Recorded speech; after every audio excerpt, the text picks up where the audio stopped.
penser, Seigneur Dieu, que tu nous livres de ta grâce et de ta volonté. Te bénissons, Père. Te bénissons, mon Dieu. Nous recommandons, Seigneur Dieu, toute pensée en ces lieux entre tes mains et que nous puissions avoir la capacité d'entendre comme les disciples doivent entendre. Et donne la compréhension, Seigneur Dieu, à la hauteur des attentes du royaume. Béni sois-tu qui viens et règne pour l'éternité. Et célébrons et te rendons grâce dans le puissant, merveilleux nom de Jésus-Christ, notre Seigneur et Sauveur. Nous disons, parle-nous, Seigneur. Dis-le encore ce matin, parle-moi, Seigneur. Parle-moi, Seigneur. Au nom de Jésus. Acclame le Seigneur, le Seigneur. Acclame Jésus, acclame Jésus. Que l'Éternel Dieu nous bénisse. Et nous bénisse encore. Amen, amen. Oui, ce matin, la grâce que nous avions reçue, c'est non seulement être en vie, mais aussi être dans la présence de Dieu. Et le Seigneur Dieu a voulu que nous puissions nous approcher. Non comme tout le monde, mais comme un peuple que l'Éternel Dieu a choisi. Alors ce matin, nous parlerons d'un thème. J'ai pris l'Éternel Dieu que ses paroles apporte un plus dans la vie de tous ceux qui sont en train de suivre cette parole. Le thème de notre message de ce matin, c'est le ramassis. Les ramassis. Amen. Peut-être que vous avez déjà entendu parler. Certains ont déjà lu dans la Bible. Mais nous aurons la possibilité de comprendre par l'aide du Saint-Esprit ce que le Seigneur Dieu veut nous communiquer par rapport à ce thème. Les ramassis. Les ramassis. Lorsqu'on parle des ramassis, c'est un peuple qui s'est trouvé parmi le peuple d'Israël, au milieu d'Israël. Et l'histoire ici est en rapport avec la marche d'Israël à travers le désert. La sortie de l'Égypte et la traversée du désert. C'est là où vous trouvez des ramassis. Généralement, lorsqu'on parle du peuple qui a quitté l'Égypte pour Canaan, nous disons tout court que voilà, Israël est sorti de l'Égypte. Il est entré dans Canaan. Eh bien, ça c'est le thème. Ça c'est une grande ligne. Mais il y avait des lignes secondaires. Les chapitres de cette histoire. Et lorsque nous ouvrons le bouquin de cette marche dans le désert, c'est là où nous trouvons le chapitre des ramassis. Faites très attention. J'ai dit faites très attention. Parce que ces chapitres est tellement important pour tous ceux qui veulent réussir leur destin. Nous allons lire d'abord la parole du Seigneur. Nombre chapitre 11. Du verset 4 jusqu'au verset 6. Nombre chapitre 11, verset 4 à 6. Si tout le monde est là, nous allons lire la parole du Seigneur. Les ramassis, les gens qui se trouvaient au milieu d'Israël furent saisis des convoitises, et même les enfants d'Israël commencèrent à pleurer et dire: qui nous donnera de la viande à manger? Verset 5.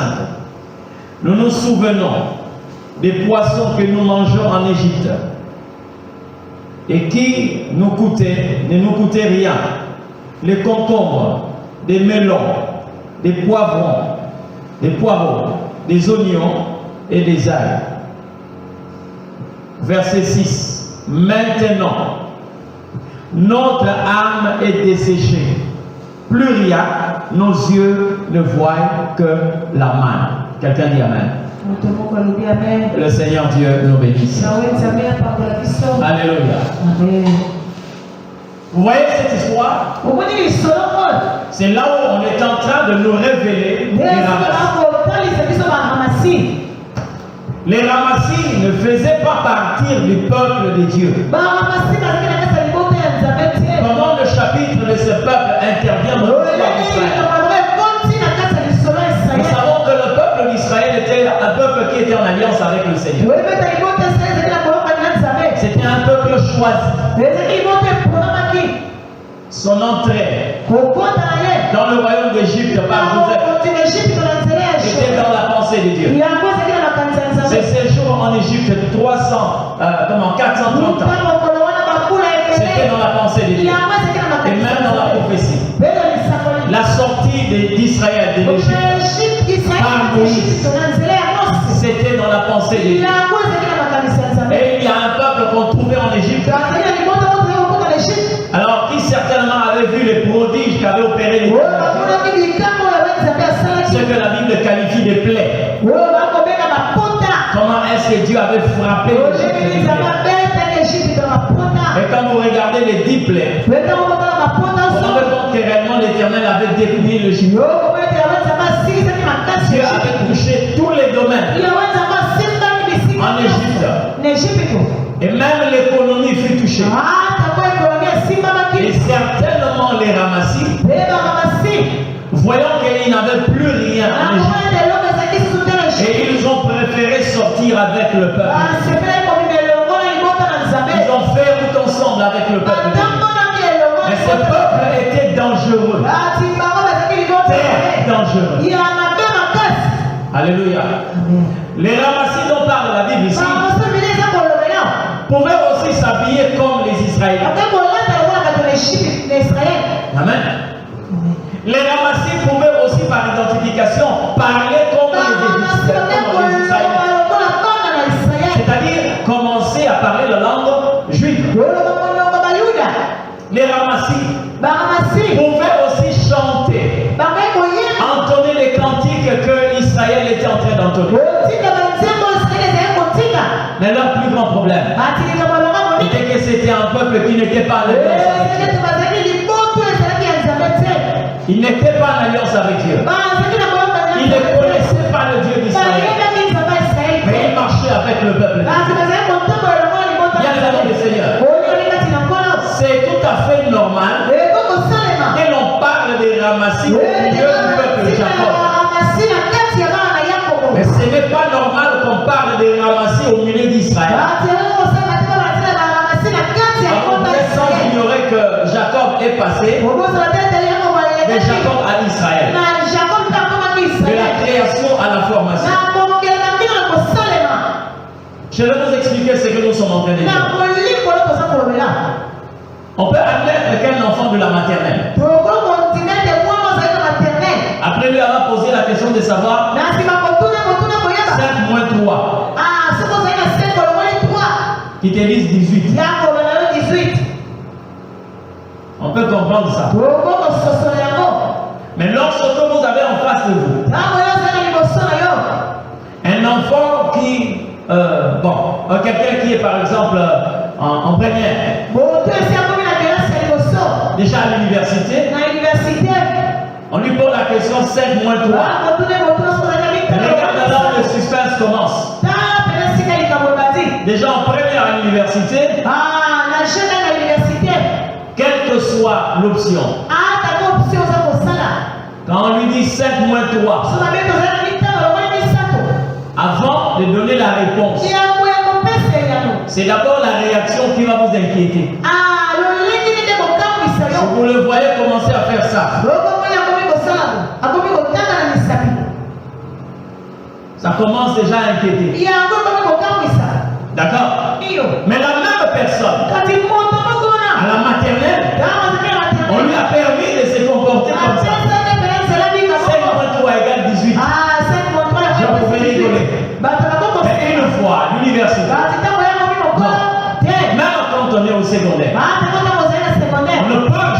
permettre une telle chose. C'est-à-dire quand on parle de Jacob et d'Israël, c'est un peuple qui quitte l'immaturité pour la maturité. C'est un peuple qui quitte l'ignorance pour la connaissance. C'est un peuple qui quitte la bassesse pour la hauteur. Pour mieux comprendre ce qui se passe entre Jacob et Israël, prenez seulement la vie de Joseph. Il est celui qui faisait des songes sans les comprendre. Mais la même personne pouvait comprendre les choses dans des songes que les autres pouvaient faire après quelques années. Vous comprenez? Donc si on ramenait Joseph à Canaan, à l'âge de 30 ans, on lui posait la question: que signifie ce son de 11 étoiles, la lune et le soleil qui se posternent? Il ne va plus demander à son père, mais il va l'interpréter. Parce qu'il est passé de l'ignorance à la connaissance. Vous comprenez ce que je dis? C'est-à-dire qu'on pouvait admettre que les Ramassis soient au milieu de Jacob en tant que peuple, mais pas au milieu d'Israël. Parce que Jacob a un comportement qui approche ce titre ou encore cette qualité des Ramassis. Je vais d'abord ouvrir une parenthèse par rapport à ce peuple qu'on appelait les Ramassis. Vous comprendrez aussitôt le verbe ramasser. On comprend aussitôt que ça vient du verbe ramasser. Or, on ne peut ramasser que quelque chose qu'on a jeté. C'est-à-dire quelque chose de sans importance. Alors si vous regardez Jacob, vous trouverez en lui le supplanteur, un voleur. Et Dieu ne peut jamais se réjouir d'un voleur. Mais si vous voyez alors Jacob à côté d'un ramassis, c'est normal, mais pas Israël. Parce qu'Israël ne peut pas la définition de son nom. C'est un vainqueur. Un vainqueur. J'aimerais te dire une chose. Vainqueur ici n'est pas seulement Israël en tant que nation. Parce qu'à nous aussi l'Éternel a donné les titres pour la qualité d'Israël. Quelqu'un est d'accord avec moi? Vous êtes d'accord avec moi? Et tel que nous sommes là, nous sommes aussi Israël. Pas comme nation. Et vous trouvez là, non. Mais comme un peuple que Dieu a choisi, à qui l'Éternel Dieu a donné la victoire. N'est-ce pas qu'il nous a dit que nous sommes plus que vainqueurs? C'est-à-dire qu'Israël c'est aussi toi. Et lorsqu'il dit Israël, au lieu de toi il n'y aura ni une femme stérile ni une femme qui a peur. Il ne s'adresse pas à Israël en tant que nation terrestre, mais en tant qu'un peuple choisi par Dieu. Maintenant pose-toi la question. Quand l'Éternel Dieu t'appelle Israël, qu'est-ce que tu as vaincu? Qu'est-ce que tu as vaincu? Est-ce que quelqu'un peut répondre à ça? Qu'est-ce que vous avez vaincu? Ou qui est-ce que vous avez vaincu? Comme dans chaque destin, l'homme est en face de deux types d'ennemis. Ceux qui sont réguliers au culte, ils connaissent cet enseignement. Les ennemis intérieurs et extérieurs. Amen. Pour chaque personne, dans sa destinée, on fait face à deux types d'ennemis, intérieurs et extérieurs. Mais beaucoup de gens, quelquefois, veulent à tout prix vaincre l'ennemi extérieur, oubliant que le premier terrain de combat n'est pas extérieur. Le premier terrain de combat, c'est intérieur. Tu ne peux pas chercher à vaincre un ennemi extérieur si tu n'as pas vaincu les ennemis intérieurs. Jésus n'a jamais commencé à combattre les ennemis extérieurs avant de vaincre celui qui est intérieur. C'est la raison de cette tentation dans le désert. Avant que le Christ commence son ministère, il était capable d'abord de vaincre ce qui était en lui. Et c'est comme ça que vous serez capable de vaincre ce qui est en vous. Vous voyez, votre combat devient compliqué. Parce que vous avez un ennemi intérieur qui vous met à genoux matin et soir. Mais vous cherchez l'onction pour vaincre les ennemis extérieurs. Admettons que Moïse voulait prier pour quelqu'un qui était dérangé par la mer. Sachant bien que lui-même Moïse est un ennemi. Donc d'abord il a un problème avec ce qu'il veut combattre. J'ai offert, mais lui-même c'est un ennemi. Qu'est-ce qui va se passer? Et c'est là où vous comprenez ce que Jésus dit. C'est lui qui veut ôter la paille dans l'eau pour pouvoir être capable d'ôter la poudre dans son œil. Dans cet enseignement, le Seigneur dit ceci. Le combat le plus dur de la vie, c'est le combat intérieur. Vous comprenez ce que je dis? C'est le combat intérieur. C'est comme ça que Jésus, avant de commencer le ministère, il fut conduit par le Saint-Esprit dans le désert. Où il a fait face à 3 dimensions de combat. Première dimension, il devait vaincre la chair, sa propre chair, C'est là où le diable vient. Si tu es fils de Dieu, transforme ces pierres en pain.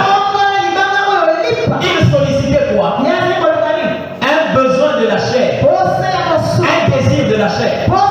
Puisque Jésus était en jeûne et prière, humainement, charnellement, il était actif. Je ne dis pas que lorsque vous voulez vaincre la chair, il ne faut pas manger. Mais la chair ne doit pas être une maîtresse pour nous. Mais la chair doit être une servante pour nous. Amen. Deuxième dimension. Jésus est présenté ici devant l'orgueil de la vie. Le diable le conduisit au sommet du temple. Et il lui dit, si tu es fils de Dieu, jette-toi, car il est écrit, il ordonnera à ses anges de te porter pour que tes pieds ne lèvent pas contre Jésus a dit, il est écrit, tu ne tenteras pas le Seigneur. C'est pas fini. Il prend le Christ, il amène au sommet d'une montagne où Jésus avait la facilité de voir l'économie du monde et la gloire. Ça, c'est ce que nous appelons les biens de ce monde. Amen. La convoitise des biens de ce monde et la richesse de la terre. Si tu es fils de Dieu, prosterne-toi devant moi, car il est écrit. Et Jésus répondait aussi, il est écrit. Cette fois-là, au moins, il dit, si tu te prosternes devant moi, si tu te prosternes, mais il enlève si tu es fils de Dieu, si tu te prosternes devant moi, je te donnerai toute cette richesse et la gloire. J'ai parlé sur la troisième dimension de la tentation, qui est autre que la séduction du siècle présent et les richesses du monde. Jésus a dit, il est écrit, tu ne te prosterneras que devant le Seigneur ton Dieu. Et tu ne serviras. Quand il a fini, la Bible dit, il a commencé son ministère. Quand les ennemis intérieurs sont vaincus, aucun ennemi extérieur ne peut périr. Alléluia. Et tout celui qui était devant Jésus, comme obstacle, barrière, comme géant, était écrasé parce que celui qui était en train de parler avait tout vaincu. Maintenant, avant que je ne continue, chacun de nous doit savoir dans quel domaine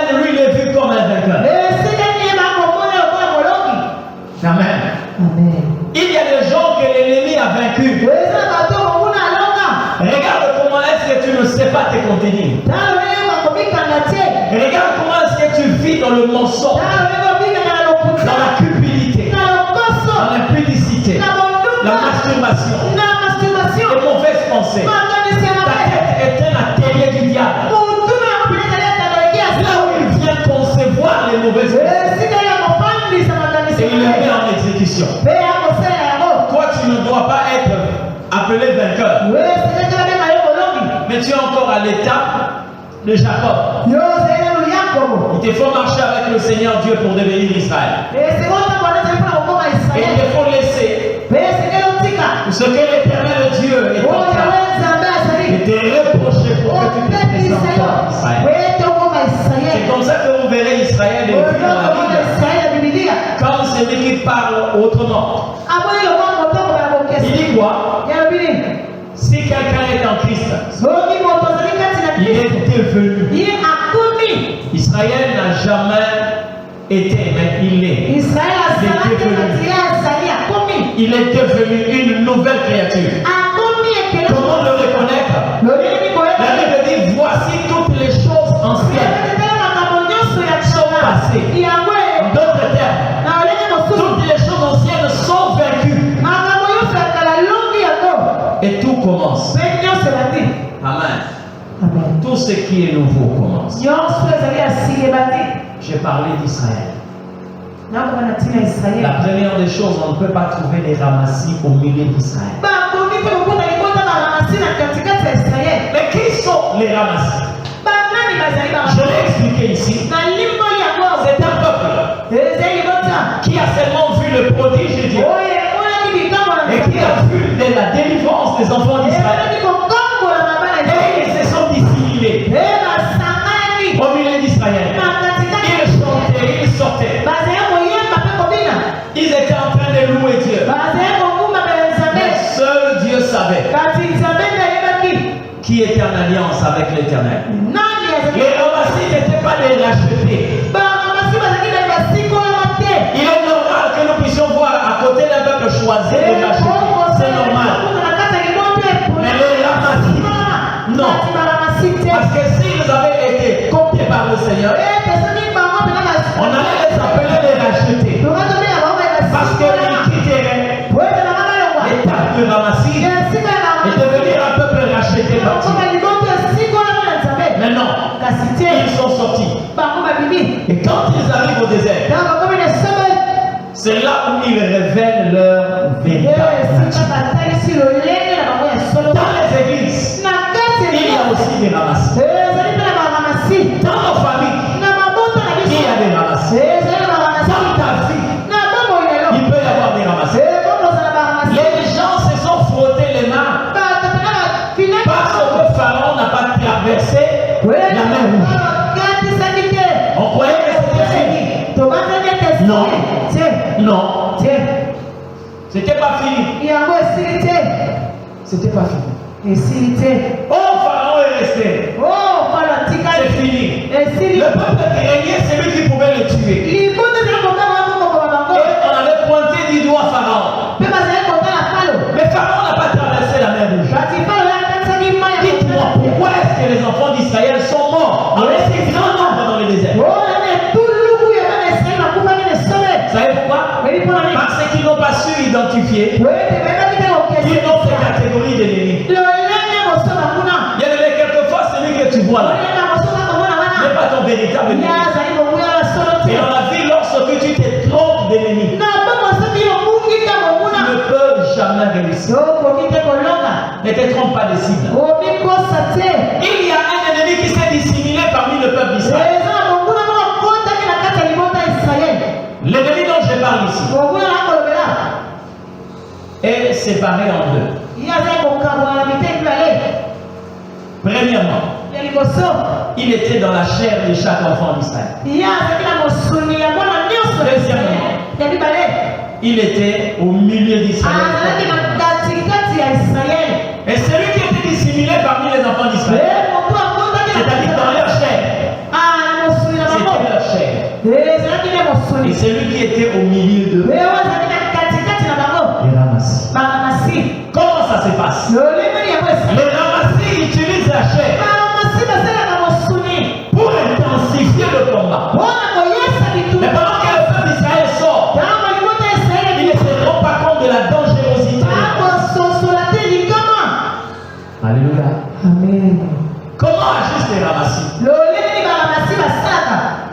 sont sortis, c'est vrai, par la main de l'Éternel Dieu. Et quand ils arrivent dans le désert, ils commencent à montrer que nous n'avons pas besoin de Dieu, mais nous avons besoin de ce que Dieu fait. Est-ce que vous savez dans nos églises, il y a des gens qui viennent premièrement pour chercher le travail, donc Dieu est au second plan. Il y a des gens qui viennent premièrement pour chercher les enfants, premièrement pour chercher le mariage, premièrement pour chercher tout ce que nous pouvons avoir sur cette terre.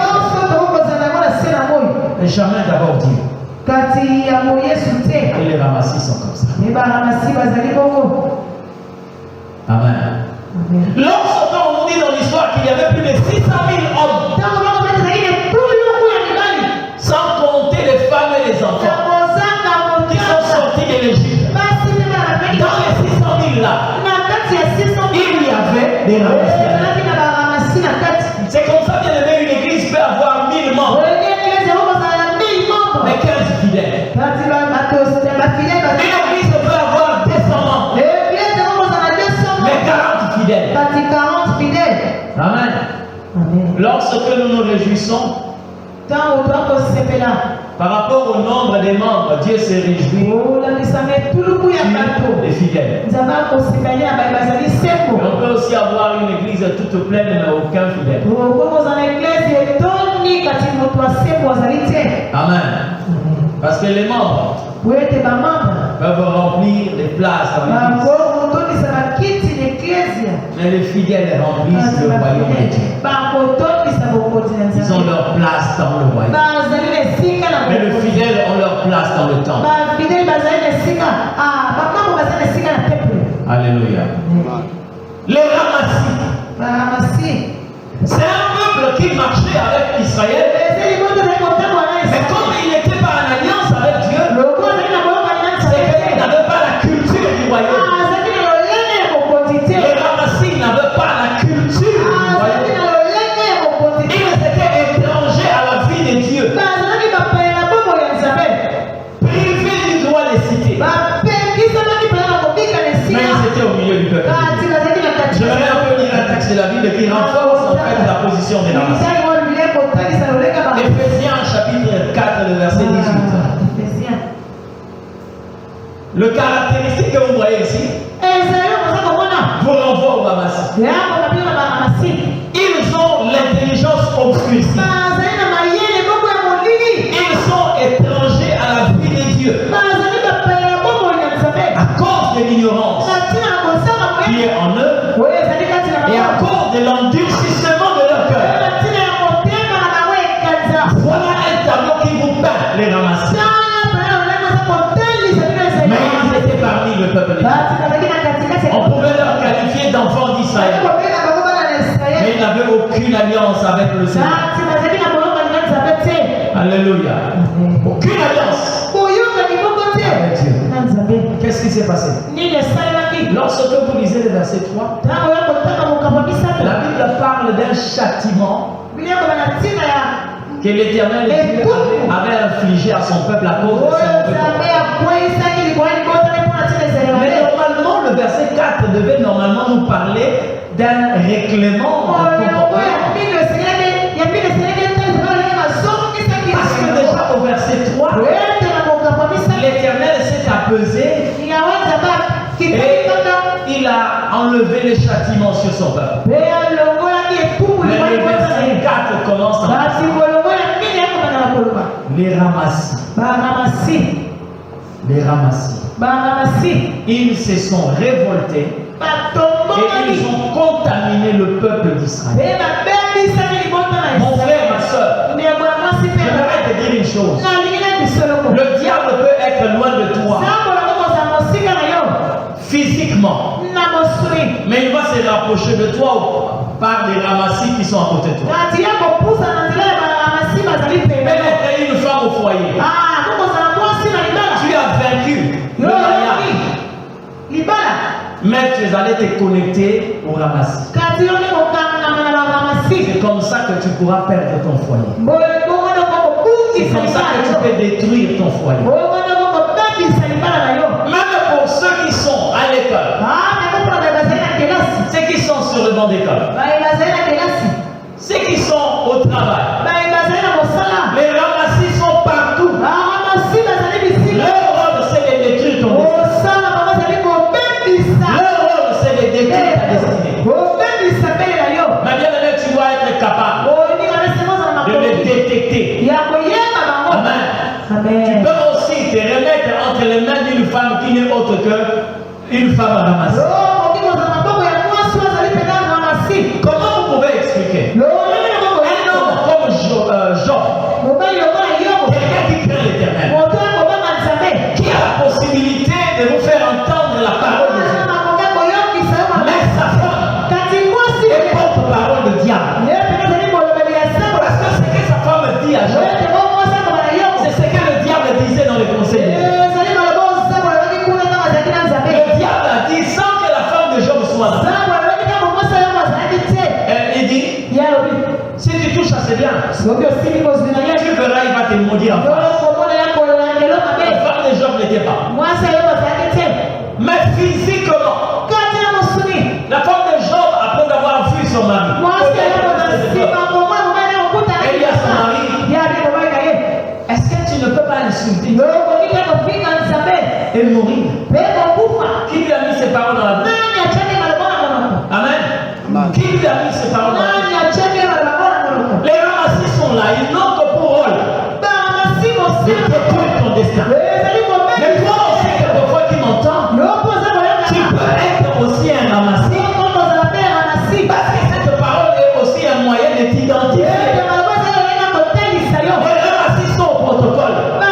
Les ramassis sont parmi les champs. Les ramassis sont à l'intercession. Les ramassis sont quelquefois à l'évangélisation, au partenariat. Ils sont partout. Mais ils s'infiltrent parmi le peuple de Dieu. Quel est leur objectif? Écoutez ce que la Bible dit. Les ramassis, les gens qui se trouvaient au milieu d'Israël,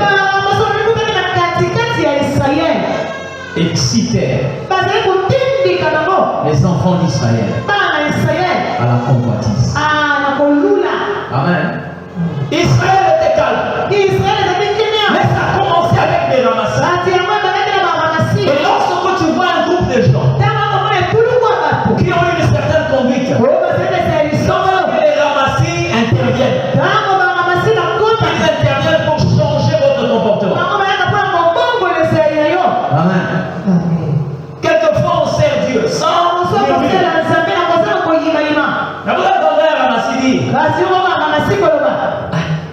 mais c'est chaque jour qu'on nous demande de prier. Chaque jour on nous demande de prier. Chaque jour nous donnons à Dieu. Chaque jour nous servons. Et nous recevons quoi? À qui est-ce que l'Éternel a remis le calendrier de Jésus? Même moi qui vous prêche, je ne sais pas qu'est-ce que Dieu va faire et quand il va le faire. Mais c'est que je sais, il veut que je sois trouvé juste. Amen. Dieu avait promis à Joseph, mais ne lui avait jamais donné le calendrier. Quand est-ce que je verrai de toi? Personne ne me connaissait si ce n'est Dieu. Amen. Mais un ramassis pouvait intervenir dans la vie de Joseph pour lui dire, mon frère, tu mourras dans la misère et dans la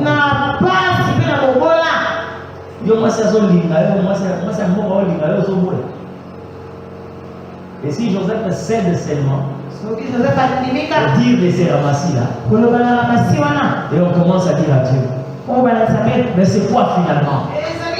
C'est quoi? C'est quoi? On prie comme on ne prie pas.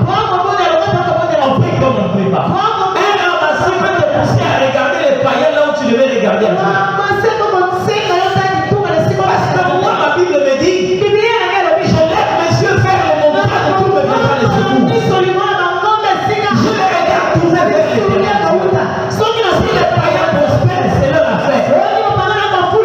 Mais moi, la Bible me dit, seule la bénédiction de l'Éternel enrichit. La même Bible dit, mon serviteur s'élève. Alléluia. Dieu ne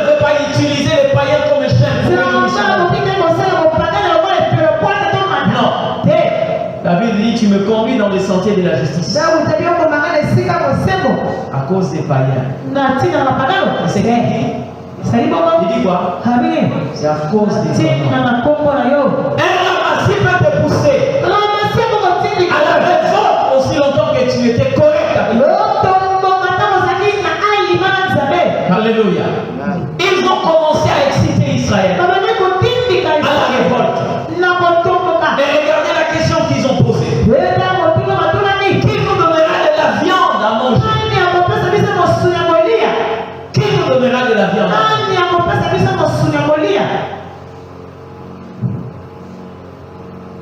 Et les enfants d'Israël, pris dans le piège, ils ont commencé à murmurer contre ça. Ils ont commencé à tourmenter Moïse à cause de ces peuples appelés. Et au verset 5, Israël commençait même à convoiter les poissons qu'ils mangeaient en Égypte. J'ai trouvé bizarre même les ails, même des légumes. Israël a commencé à convoiter ces les concombres. Mais Israël a oublié que pendant qu'ils étaient en train de manger en Égypte, ils étaient esclaves. Amen. Ils étaient esclaves. Tu mangeais des viandes, mais tu avais quelle qualité? Tu mangeais des poissons, mais est-ce que tu étais libre? C'est comme aujourd'hui une femme qui se retrouve dans un foyer où il y a la paix, mais avec le pain sec. Et cette femme est en train de regretter là où elle était en train de manger de la viande avec le coups de poing. Là où un homme lui avait transformé en un makiwara. Voyez le sac là, on l'utilise pour. Voyez, donc, la femme était devenue un makiwara pour son homme. Et c'est quelquefois, lorsqu'on est dans une maison tranquille, on commence à regretter les boxeurs là. Mais finalement, tu veux être quoi? C'est comme quelqu'un qui se retrouve aujourd'hui sans domicile, mais qui regrette que lorsqu'il avait son éponge en prison. Est-ce que tu comprends les choses? Je me lève même à dormir dehors. Comme Jacob. À l'air libre. Et pas être dans une prison. Amen. Les ramassis peuvent agir comme l'âne que le Seigneur Dieu avait libéré. La Bible dit que cet talon n'avait jamais porté de charge. Et Jésus a dit à ses disciples, allez vous verrez un anneau attaché. Libérez-le. Et amenez-le vers moi. Ils sont allés. Ils ont libéré l'anneau au nom de Jésus. Et on l'amène vers Jésus. Maintenant il fallait que Jésus monte sur l'anneau. Et si l'anneau était un ramassis, il allait dire au Seigneur, ne monte pas sur moi, ne fais pas de moi une monture. Tu ne m'as pas libéré pour que je commence à te transformer. Et de toute façon, là où j'étais, moi je n'avais porté aucune charge.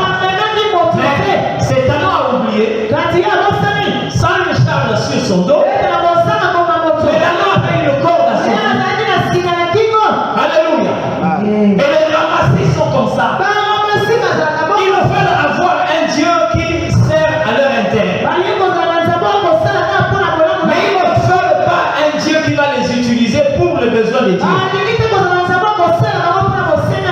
C'est comme ça que vous voyez lorsque nous sommes à l'église. La majorité des gens, lorsque nous prions, dans une intercession libre, le plus souvent, et c'est moi, Seigneur, bénis-moi, élève-moi, Seigneur, ouvre-moi les portes, Seigneur, j'ai besoin de telle chose. Moins de gens qui peuvent dire au Seigneur,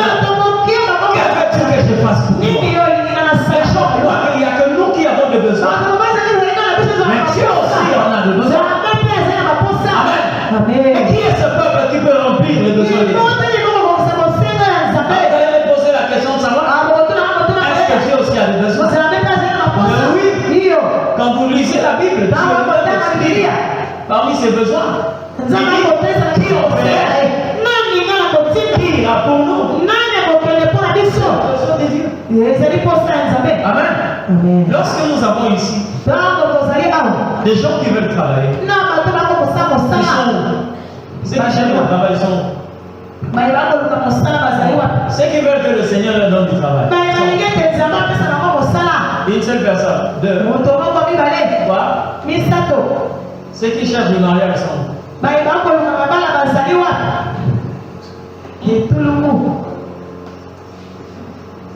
ceux qui cherchent le voile sont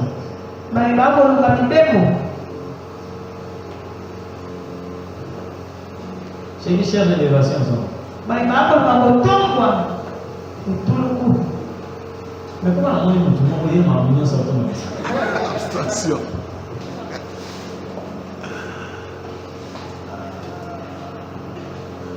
Écoutez, c'est pas mon père. Mais vous savez de gagner les âmes pour Dieu. Est-ce que vous le savez? Gagner les âmes pour le Seigneur. Prendre les gens du feu de l'enfer.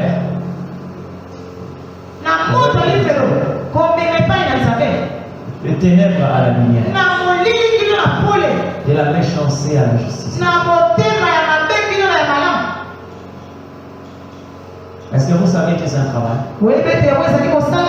Ça, c'est le besoin de Dieu. Mais moins de personnes sont là pour faire ces travaux. Nous sommes devenus égoïstes. Et c'est le comportement de la race. Mais je vais vous dire une chose.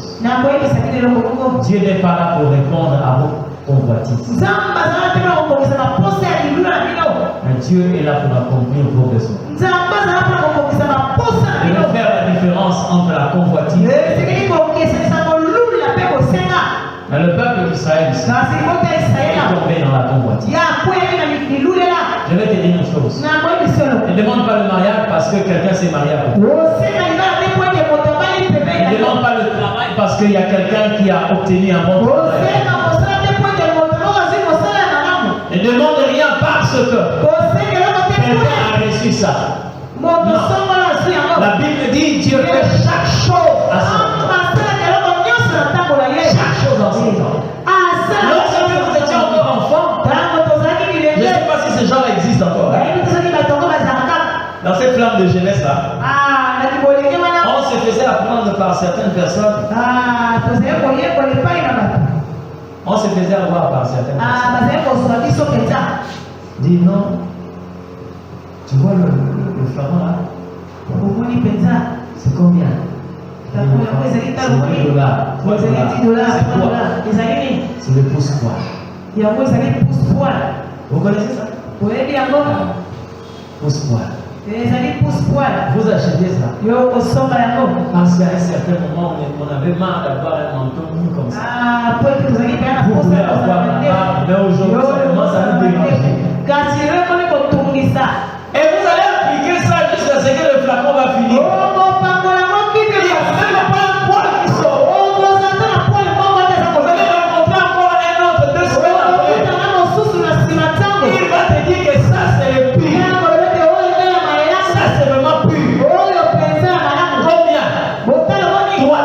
Tu sors l'argent. Eh bien, ne t'inquiète pas. Pendant que tu es en train de comment te déranger, il y avait la barre à l'intérieur. Temps marqué par Dieu. Et ceux qui avaient utilisé le pouce-poil, ceux qui ne l'avaient pas utilisé, nous nous sommes retrouvés devant les boutiquiers du quartier en train d'acheter des rasoirs. Ne sois pas pressé. Ne sois pas pressé. Amen. Ne sois pas pressé. Et les ramassis agissent comme ça. Ils ont besoin d'un Dieu qui va être comme un garçon de course.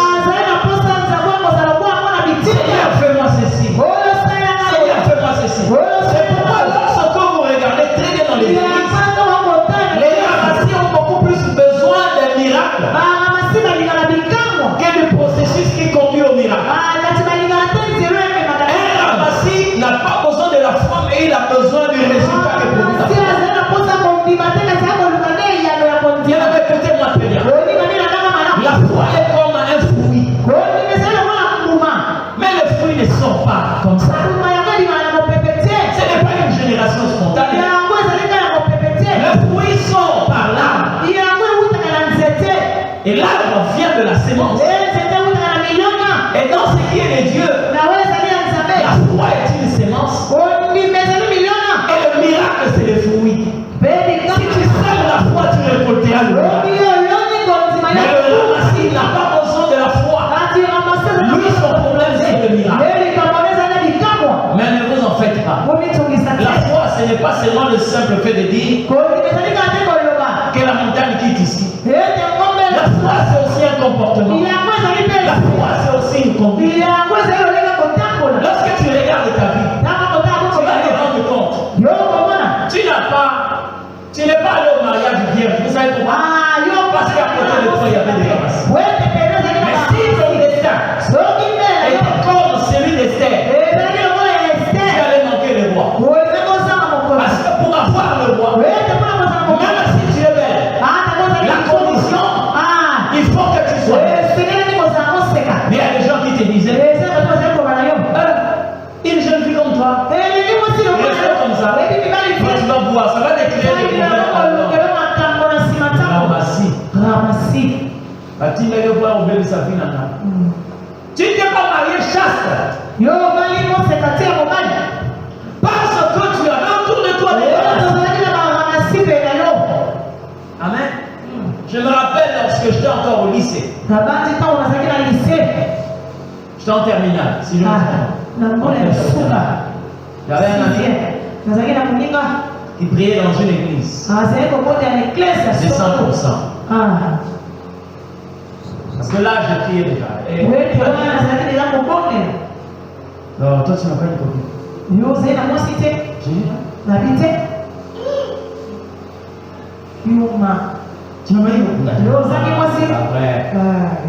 Après, je t'ai dit,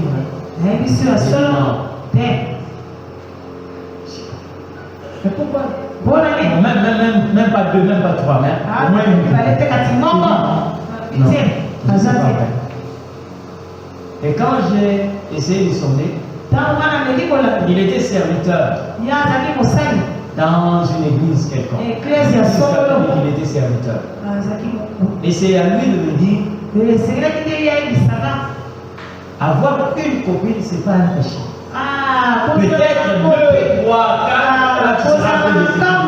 Je vais poser la question, est-ce que tu veux me donner un passage de la Bible? Et il n'a pas eu un passage à me donner. Et il me dit, c'est moi, c'est que je sais. C'est que si c'est une copine, c'est pas un péché. Et imaginez qu'à cette époque, je n'étais pas affairé. J'allais être porté par une ramassis. Amen. Excusez-moi de vous dire. Ils sont là dans la vie de plusieurs personnes.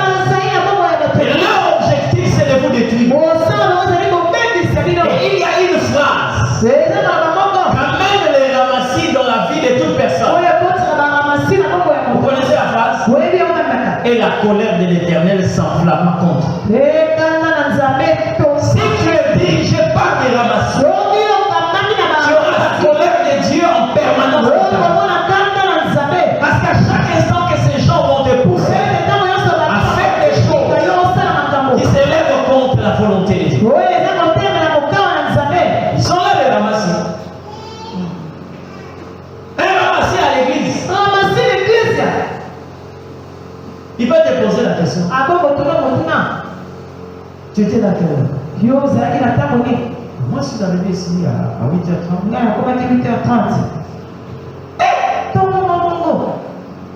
Donc vous avez commencé l'étude? Oui.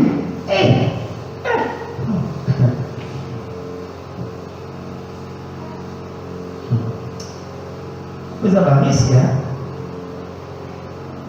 Vous avez un risque. Vous dites que papa n'a pas tombé dans l'église, dit 11h30. Lorsque tu intériorises ça, toi aussi tu commences à Amen. Son nom va l'église.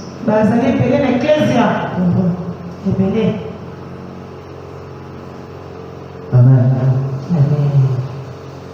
Et le peuple de Dieu doit non seulement être capable de chasser le diable, mais aussi de détecter les ramasses. Amen. Détecter les ramasses. Jamais aussi rencontré. Mais Dieu soit béni. Dieu soit béni. À un certain moment, vous savez, dans cette ville, on avait des abonnements. On était encore à l'école primaire. On avait des abonnements de certains bus de transport commun comme Socrate, aujourd'hui par exemple le transport. On avait des abonnements.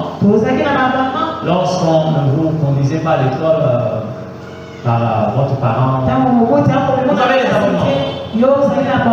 Et j'avais un ami. Je crois 2 ou 3 fois. On était en train de partir pour prendre le transport.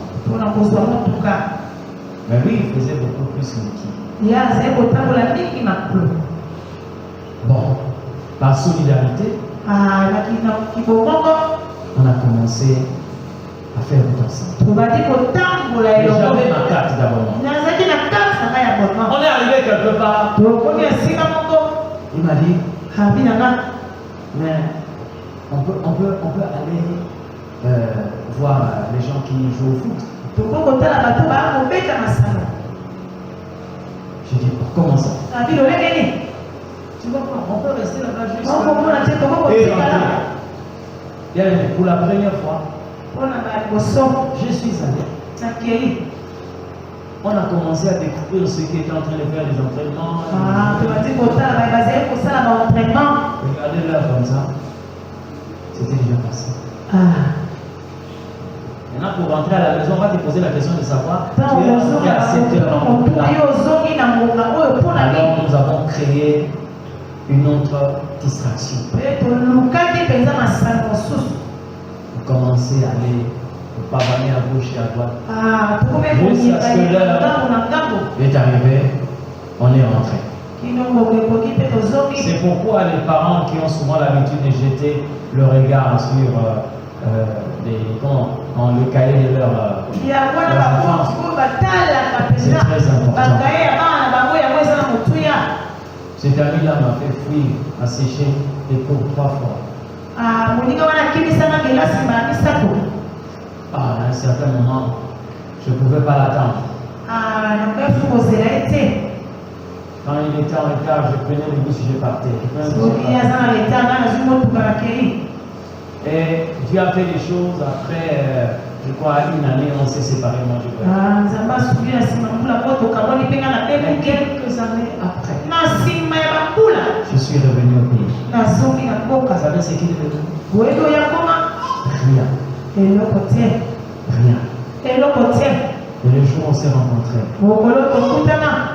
il dit à sa femme, viens. Quand je te disais, je te montrais à la télévision, j'ai dit, celui que tu vois là, c'est mon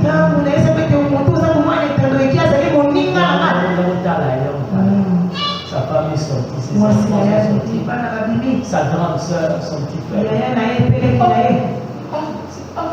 Oui. Mais comme son petit frère me connaissait, bien qu'il est devenu un peu débile, il dit à sa femme, moi, je ne savoir ça. La bien excusez-moi de le dire qu'il est devenu c'est comme ça que la Bible dit les mauvaises compagnies corrompent le bon sens. Tu peux être bien chez vous à la maison, mais tu vas te détruire à l'école. Tu peux être bien à la maison, mais tu viens te détruire à l'église parce que tu n'as pas détecté les ramasses. Tu peux aller te détruire à l'université parce que tu n'as pas détecté les ramasses. Tu peux te détruire au boulot parce que tu n'as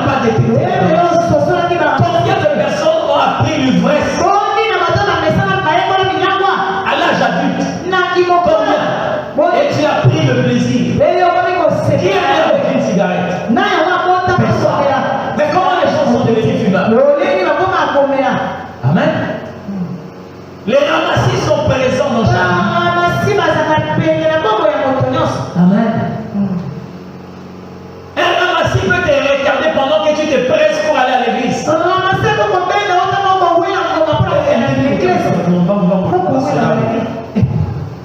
Mais pourquoi tu actes le pas parce que tu te rends compte que je suis en retard? Parce que j'ai un rendez-vous avec le Saint des Saints. Si je peux m'empresser d'aller au travail, et pourquoi ne pas aller au rendez-vous avec le Seigneur? Un ramassis peut te dire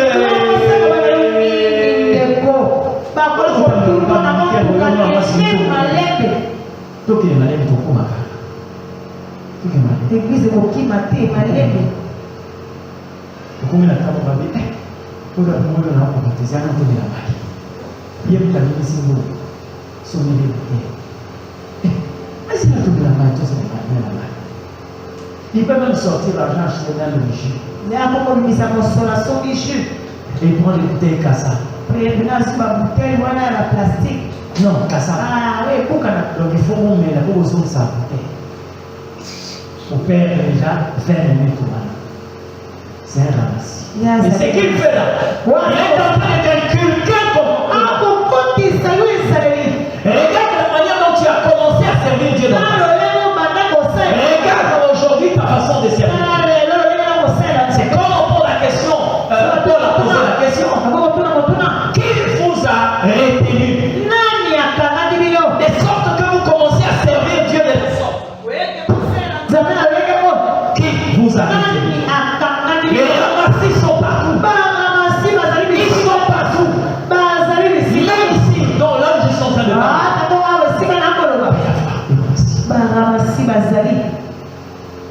Lorsque tu viens quelque part, cherche le Seigneur. Amen. Cherche le Seigneur. Et si beaucoup de gens quelquefois tardent à vivre leur miracle, c'est parce qu'ils veulent calquer leur vie sur les ramassis. Ta destinée peut demander que tu sois debout lorsque les gens sont assis. Le combat de ta vie peut t'imposer d'être à genoux pendant que les gens sont assis. C'est pourquoi n'évolue pas dans la généralité. Mais tu rencontres Dieu dans la partie. Quand tout le monde a mangé, quand tout le monde a bu, ils se sont assis. Mais la Bible dit, Anne ne se lève pas.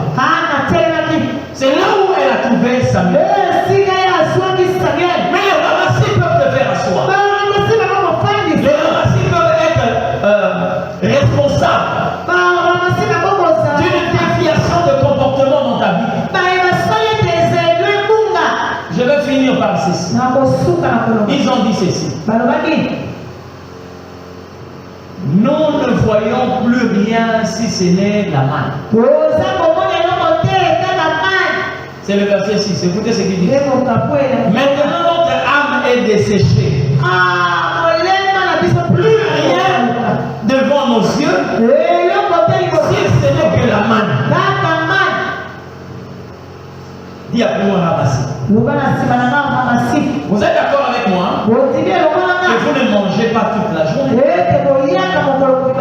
C'est pas ça. Vous ne mangez pas toute la journée. Moi, il y a des ceux qui ont déjeuné ce matin. En rentrant, vous allez déjeuner. Le soir, peut-être. Mais dites-moi, est-ce que vous pouvez avoir des babouches à tout moment? Si vous êtes au moins à l'extérieur de la maison. Hein? Est-ce que vous pouvez avoir, ne fût-ce que même un pantalon ou une chemise toute la journée? Mais si vous voyez quelqu'un qui ne voit que ce qui est temporaire par rapport à ce qui est éternel, au perpétuel, c'est qu'il y a un problème. Dis-moi un peu. Il y a quelque chose qui était permanent dans la vie des enfants d'Israël. C'était quoi? C'était quoi? La gloire de Dieu. Hein? La gloire de Dieu. Pardon? La gloire de Dieu. La gloire de Dieu. Qui dit autre? Mieux, c'est ça en fait. Mais mieux, c'était quoi? On parlait de quelque chose qui était la nuit et le jour. C'était quoi? La colonne, la nuée. Mais comment elle ramasse? Ne peut pas dire que nous avons à nos yeux que la nuée. Mais lui, il dit nous avons à nos yeux que la manne. Voilà la ramasse qui va nous appeler à la présence de Dieu. Et qui ne regarde que la manne. Bien aimé dans le Seigneur. Un ramassis peut te dire, mais pourquoi dormir dehors? Toi qui prétends avoir un Dieu puissant. Mais il oublie que c'est dehors que Jacob a vu une échelle. C'est pas ça. C'est en dormant dehors que Jacob a vu une échelle et le trône de Dieu et les anges qui montaient, qui descendaient. Mais un ramassis va te dire,